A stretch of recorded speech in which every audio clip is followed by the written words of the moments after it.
What's up, family? Welcome to another episode of Mediazewtv. And in this episode, we see Andre Ward talking about why he retired as the #1 fighter in the world. When I look at Andre Ward, I put him in a category of a few fighters that can beat you any kind of way, which is why I call him the Matrix. There's only a few fighters that can beat you a lot of different ways. And I would say that's Sugar Ray Leonard, Floyd Mayweather, and Terrence Crawford. But it wasn't that shocking when he retired to me, as I followed his whole career. But the way he dismantled Kovalev, at the time, I don't think he really had that much more to prove. But I would have liked to seen him fight Canelo, and he would have beat Canelo easily, in my opinion, because of the different levels that he can take his fight game to. But anyway, if you hadn't hit that like, share, and subscribe button already, go ahead and do so. And I thank y'all again for your support. It goes a long way to help the channel. Let's get into it. Tell me about them last two fights that I had, when you first started hearing about Kovalev and HBO, like,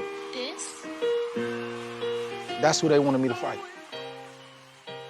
Yeah, he was the boogeyman. Yeah. You know what I mean? Once again, Kovalev was the boogeyman. He had beat Bernard Hopkins. He had beat, He wanted dudes home country stopping them. and he was beating them with, knockouts. This dude was the boogeyman. So, yeah, we welcome that situation. We done the negotiation around it that, we all left the table happy, and from there you delivered.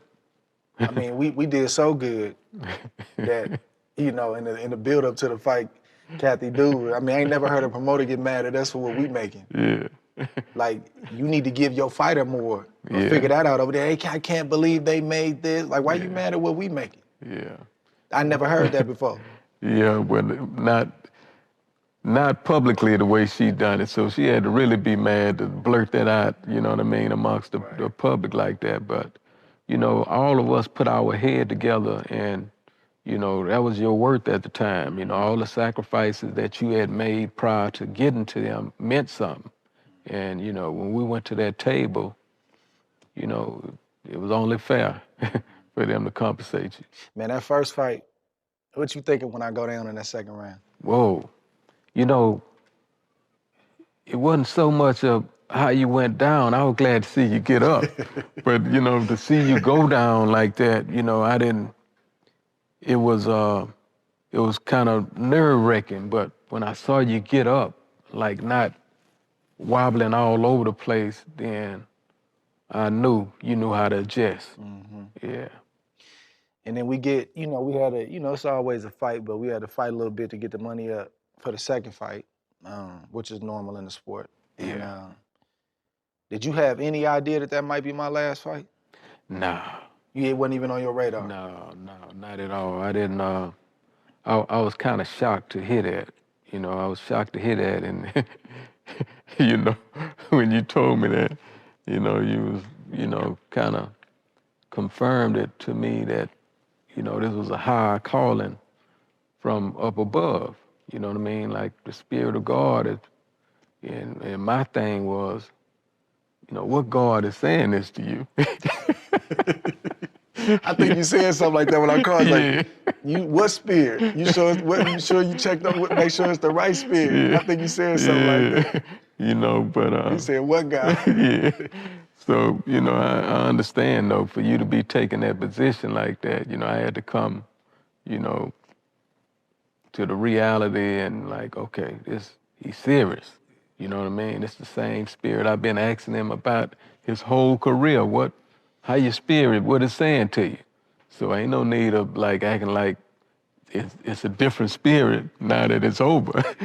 You know what I mean? It's the same one. You had to check though. Yeah. And I remember,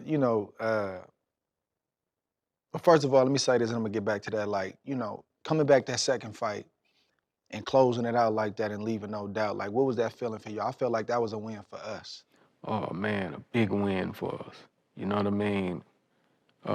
If I would have known that was the last fight, then it would have even been could have like put it all, oh, this is the end and this is even, but to see, you know, the way you went out and the way you destroyed this dude the last fight, man, was, you know, I live with that joy today.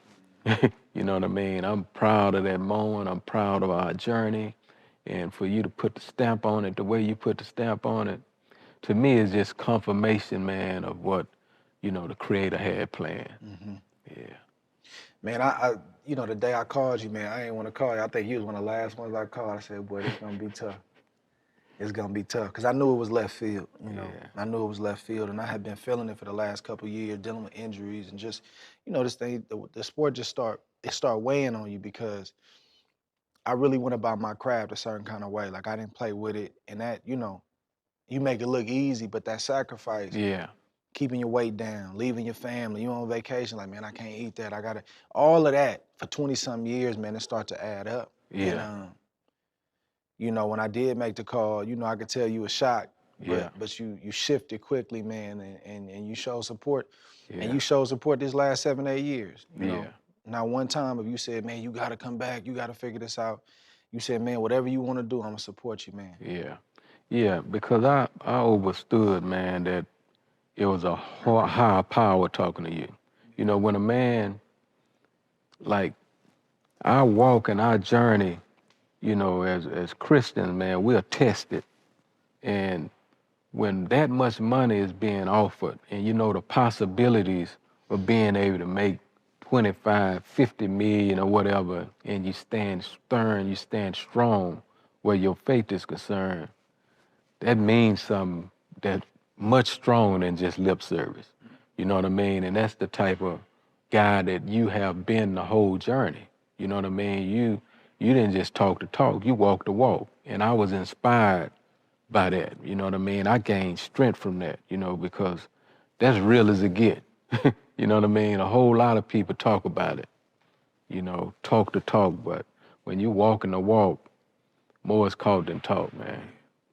And none of that mattered with you where the spirit was concerned when it was speaking to you. Man. And that's the type of man that you are and the type of man you always been that I witnessed. Oh, yeah.